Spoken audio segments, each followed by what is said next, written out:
Bueno, vamos a entrar al tema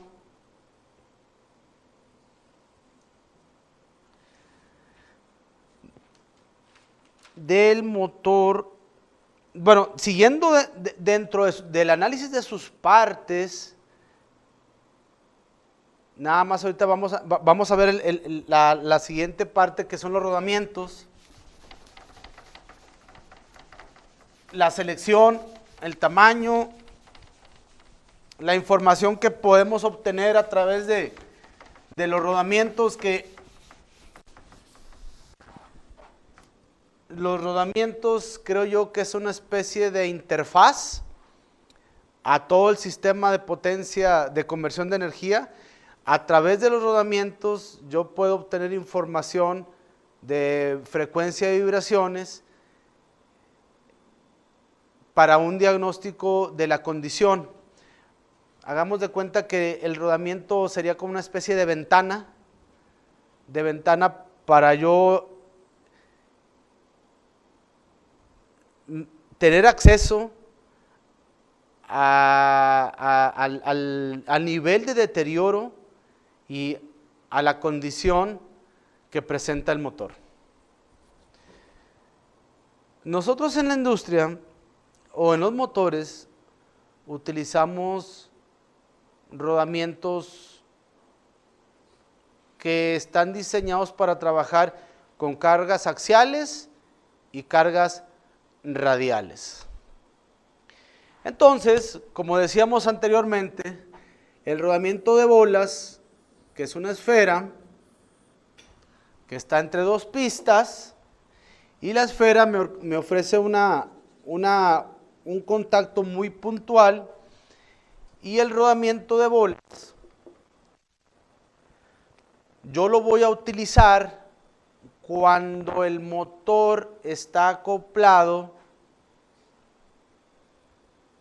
directamente, o dicho de otra forma, cuando la flecha del motor no está sometido a cargas radiales, y vamos a explicar por qué. Debido a que la esfera me ofrece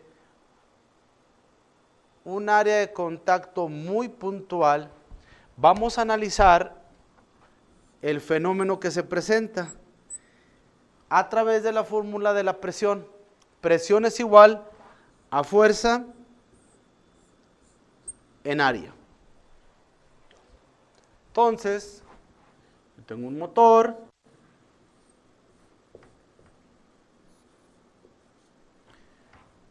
lo conecto a la carga a través de un acoplamiento, y la fuerza radial pues es muy cercana a cero.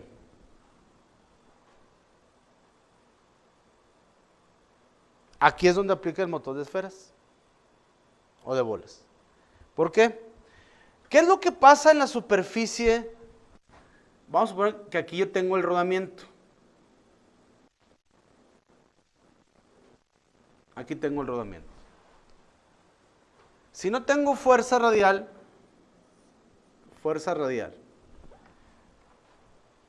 ¿por qué?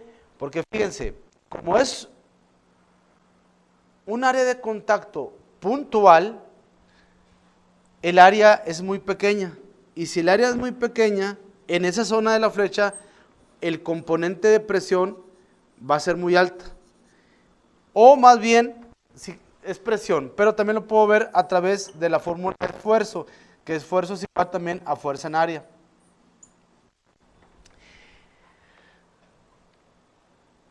Los rodamientos de bolas no aceptan carga radial porque ya de antemano cargan mucho radialmente por la fórmula de esfuerzo. Esfuerzo es igual a fuerza en área, el área es pequeña, la presión es máxima, o muy pequeña, el esfuerzo es muy grande. O sea, es inversamente proporcional. Tenemos que tener mucho cuidado cuando seleccionamos un motor, el montaje o el acoplamiento que que vamos a utilizar. ¿Qué es lo que pasa si el motor lo sometemos ya en lugar de un acoplamiento directo? ¿Qué es lo que pasa cuando transmitimos potencia a través de bandas? Por ejemplo, en un molino. ¿Qué es lo que pasaría, verdad? Fíjense el fenómeno, haciendo un análisis mecánico.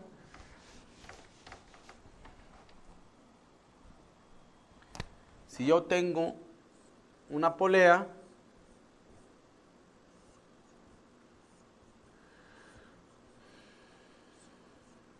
la tensión en bandas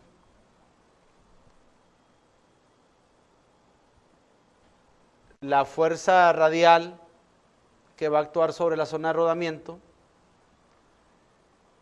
yo necesito disminuir el componente de área, o sea, ampliar el componente de área para disminuir el esfuerzo.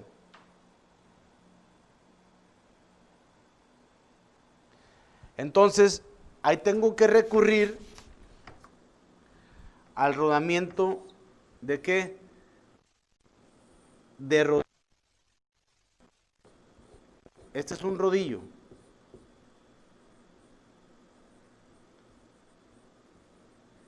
La superficie de contacto aumenta, entonces aumento yo el área y por consecuencia disminuye la presión o el esfuerzo.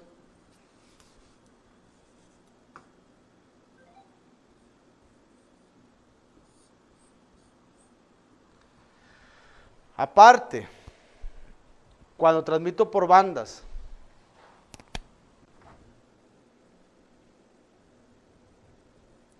esta parte de la flecha está sometida a tensión y esta otra parte está sometida a compresión. Por el simple hecho de cómo se distribuyen las fuerzas. Si la banda va hacia este lado, exactamente si yo trazo una vertical que divida en dos partes la flecha, aquí tengo tensión y aquí tengo compresión porque la tensión en bandas va a este lado. ¿Qué es lo que pasa al rotar la flecha? La zona que estaba sometida en tensión pasa a compresión y la que estaba sometida a compresión pasa a tensión. Ya de por sí, cuando transmito potencia a través de bandas, estoy cambiando de esfuerzo, tensión, compresión, compresión, tensión a la flecha. ¿Qué significa eso? Cuando en un elemento tengo una carga repetitiva, se llama el fenómeno fatiga. Imagínense ustedes un alambrón, yo lo empiezo a fatigar, hasta que de repente, como de la nada, ¡pum!, se rompe. Porque el alambrón lo empiezo a fatigar, y si yo toco con los dedos la zona de fatiga, siento muy caliente, porque estoy de tensión a compresión, de compresión a tensión, de tensión a compresión, de compresión a tensión, hasta que sin fuerza el alambrón, ¡paz!, falla. Lo mismo pasa en las flechas, lo mismo pasa. Por eso tengo que diseñar bien el diámetro y el material de la flecha, que normalmente en los materiales de las flechas en los motores eléctricos, el acero 1045 cumple con la resiliencia, cumple con la resistencia, la resistencia a la fatiga, la elasticidad, a que todo eje está sometido. Tenemos disponibles en el mercado el material 4140 tratado. Hay que hacer un muy buen análisis cuando requerimos materiales diferentes al 1045, hay que justificarlos bien, porque de lo contrario, y por ahí podemos obtener, en lugar del beneficio, obtenemos una dificultad ahí en la flecha. Bueno, Entonces, esta sería el criterio de selección de rodamientos. Acuérdense de este fenómeno de fatiga, ¿eh?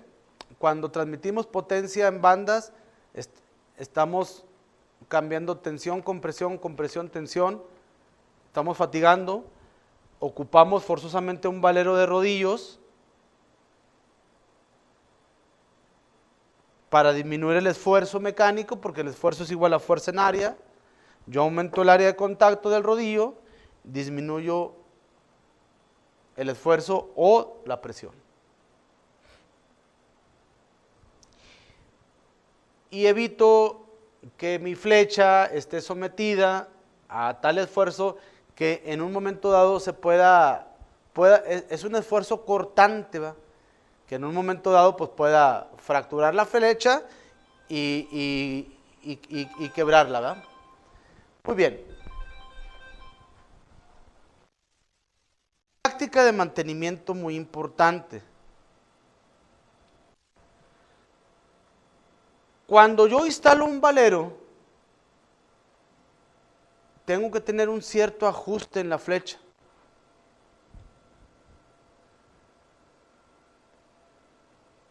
Cuando reparo un motor, yo tengo que dimensionar la flecha y si hay un algo en la flecha, ¿cómo es que voy a ajustar ese rodamiento?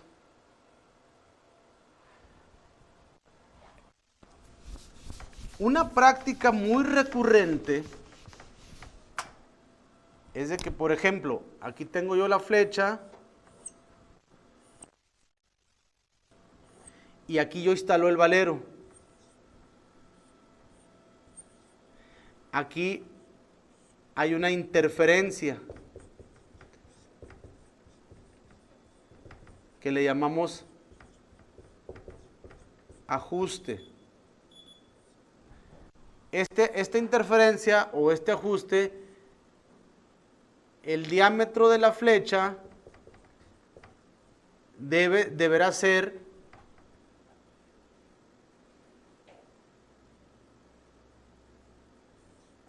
media milésima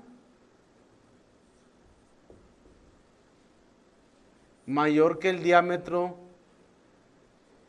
del valero. Y cuando yo dimensiono la flecha, observo que ya tengo un huelgo. Y el huelgo, uno de los adicionales, es aportar soldadura y luego maquinar para devolverle material o aportar material. Ahí hay una cosa que es catastrófica. En un material yo tengo una estructura molecular, habría que ver creo que es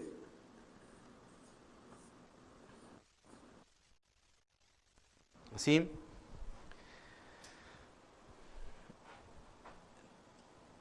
Es de cara centrada, o sea, aquí tengo yo los átomos de fierro y el átomo de carbón lo tengo en el centro de las caras. Aquí tengo el átomo de carbón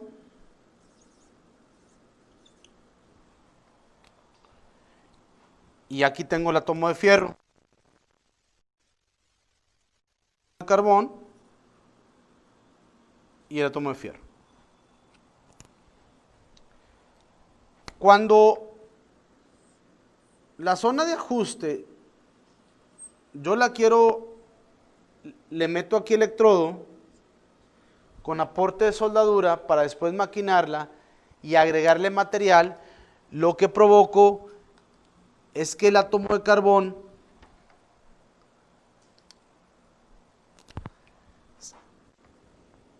se vaya a la superficie del fierro, emigre de su posición de cara centrada, emigre y se concentre en la superficie de la flecha que estoy soldando. Entonces, la estructura molecular del acero se ve modificada y vamos a quitarle entonces el átomo de carbón. Acuérdense. Y la estructura queda otra vez cúbica, pero sin cuerpos en los intersticios entre los átomos de fierro. De tal forma, ¿cuál es la finalidad de involucrar carbón dentro del fierro? Pues darle más resistencia mecánica. ¿Por qué? Porque estos intersticios entre los átomos de fierro, yo los lleno con carbón y hago a la estructura molecular más fuerte. Cuando soldo para reparar un ajuste valero, estos átomos de carbón por temperatura emigran a la superficie y la estructura molecular del acero queda sin el carbón en su interior. Bueno, ¿qué es lo que pasa? Pues se fragiliza porque ya no tengo en los intersticios más material, que es carbón. Y esa flecha, al ver, esto se fragiliza. Normalmente cuando hago esto, sucede una falla estructural en esta zona y se quiebra la flecha. Lo que tengo que hacer es, si voy a utilizar el método de aporte de soldadura, tengo que volver estos átomos que se acumularon en la superficie, tengo que devolver a la estructura cúbica del fierro. Los tengo que devolver a su posición. ¿A través de qué? De un tratamiento térmico, pero bien manejado. Pero bien manejado. Cuando es un motor, dependiendo su aplicación, se puede hacer un metalizado, o sea, el aporte de material para ajustar al valero puede ser a través del proceso de metalizado. Tenemos que seleccionar bien el método.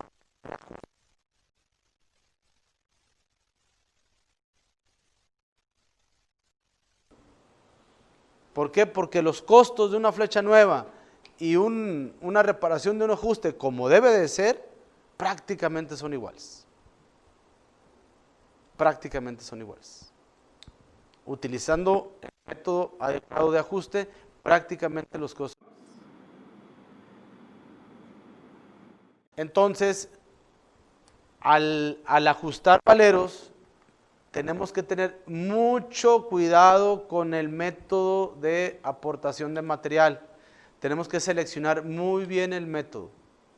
Tengan mucho cuidado cuando aportemos material con electrodo, por lo que les acabo de comentar, de la emigración de los átomos de carbón, de la estructura molecular del acero, que normalmente es cúbica de cara centrada o cúbica de cuerpo centrado. A final de cuentas, el tema es de que dentro del fierro tengo elementos de carbón que van a emigrar por el calor al momento de soldar una flecha, y esa emigración de elementos de carbón me va a fragilizar la flecha, y si hago un análisis de esfuerzo cortante en la zona de rodamiento, va a haber una falla estructural, a fin de cuentas la flecha se va a quebrar.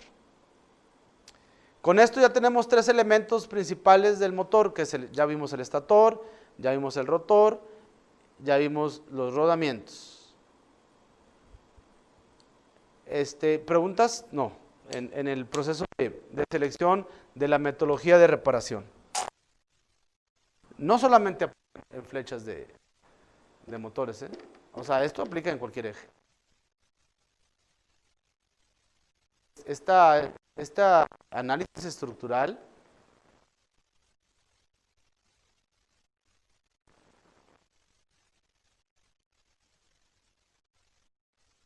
¿qué tipo de estructura? Tenemos que ver bien todo el comportamiento, tener algo de metalurgia, de física metalúrgica, para ver más o menos cómo, a qué temperaturas nosotros modificamos las estructuras moleculares y con esto cambiemos las propiedades mecánicas de la pieza. Entonces, esa información está disponible. Ver bien toda la gama de temperaturas, de cambios estructurales, cambios plásticos, en donde cambiemos, repito, las características de los materiales. Por eso es bien importante seleccionar el método adecuado de reparación que no modifique el estado correspondiente, pues, al elemento. Igual pasa en las tapas. Este ajuste de valero en la flecha, acuérdense que también ajusta el valero, ajusta en su alojamiento. Aquí tenemos una tapa, esta es la tapa. ¿Qué es lo que pasa en las tapas? Cuando yo voy a ajustar el rodamiento, aquí voy a dibujar una tapa. Viene la tapa y luego aquí viene el valero, esta es la tapa. Aquí tengo un diámetro de paso. Bueno, aquí puedo prolongar. Aquí tengo un diámetro.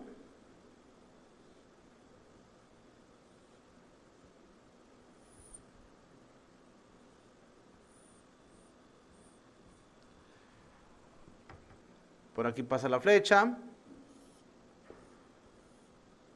Y aquí tengo la zona de valero. Pero ahora es en la tapa. Normalmente en la tapa, para alojar el rodamiento, aquí debo tener el diámetro de la tapa, deberá ser mayor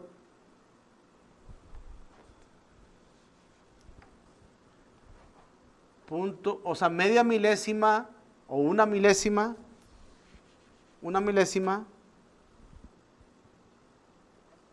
mayor que el diámetro del valero. ¿Qué es lo que pasa cuando esta dimensión, este huelgo es mayor? Bueno, el valero ya no va a ajustar y va a haber movimiento relativo entre el valero y la tapa. Normalmente,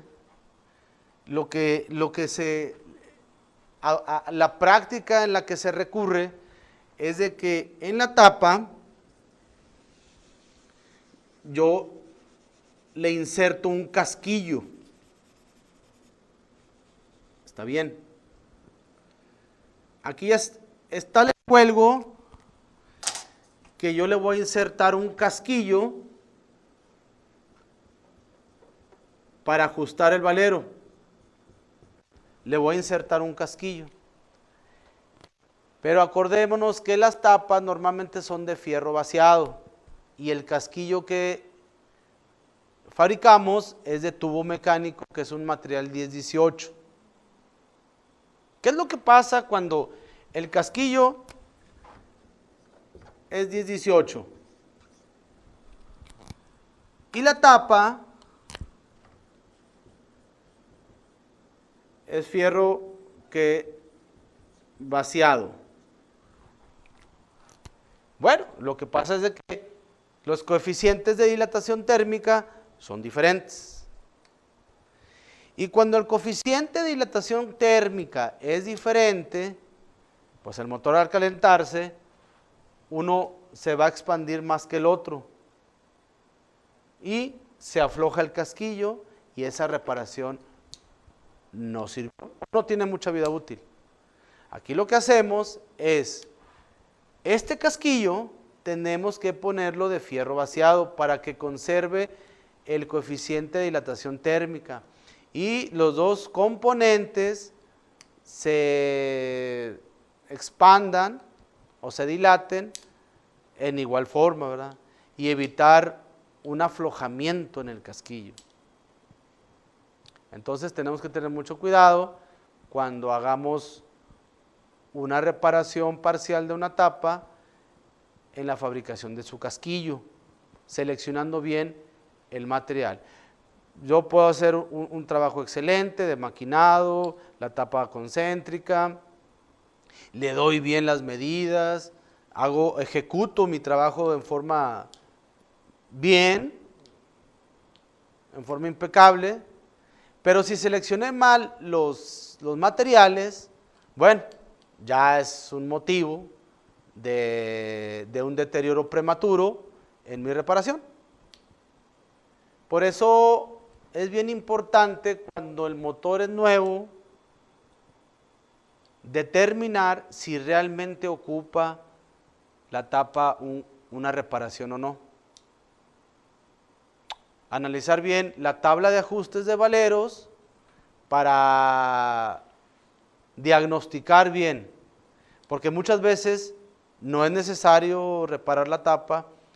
Nada más acordemos, cuando reparamos una tapa ya perdemos los materiales originales y eso conlleva una especie de frecuencia en las fallas posteriores, a menos que la reparación la elaboremos conservando bien las características de una tapa nueva.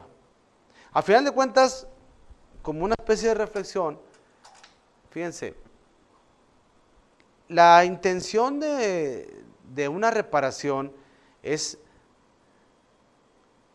devolverle las características al motor como si éste fuera nuevo. Esa es la intención, ese es el objetivo de una reparación, devolverle las características al motor como si éste fuera nuevo.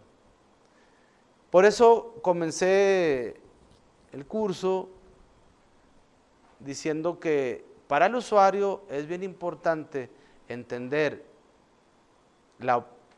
ciertas características y las leyes que gobiernan el funcionamiento de un motor para poderlo operar y administrar bien su mantenimiento, para poderlo llevar a zonas de operación óptimas y aparte administrar bien las intervenciones. En los cursos subsecuentes, la idea es ver la tecnología que tenemos disponible para diagnosticar en línea y fuera de línea los motores y poder nosotros evaluar, diagnosticar y determinar las prácticas que el motor necesita para que sus características sean devueltas y esperar la vida útil de la reparación. Un motor eléctrico trabajado a dato de placa y trabajado con ciertos requerimientos, la vida útil de un bobinado, por ejemplo, debe ser superior a los 15 años. Yo nada más tengo que intervenir el motor para cambiar sus rodamientos. ¿Cuándo es cuando no se dan estos tiempos? Bueno, tenemos una desviación, ya sean vibraciones, en calidad de energía, en desbalances de voltaje, que repercuten en la vida útil del motor y acortan el periodo de vida.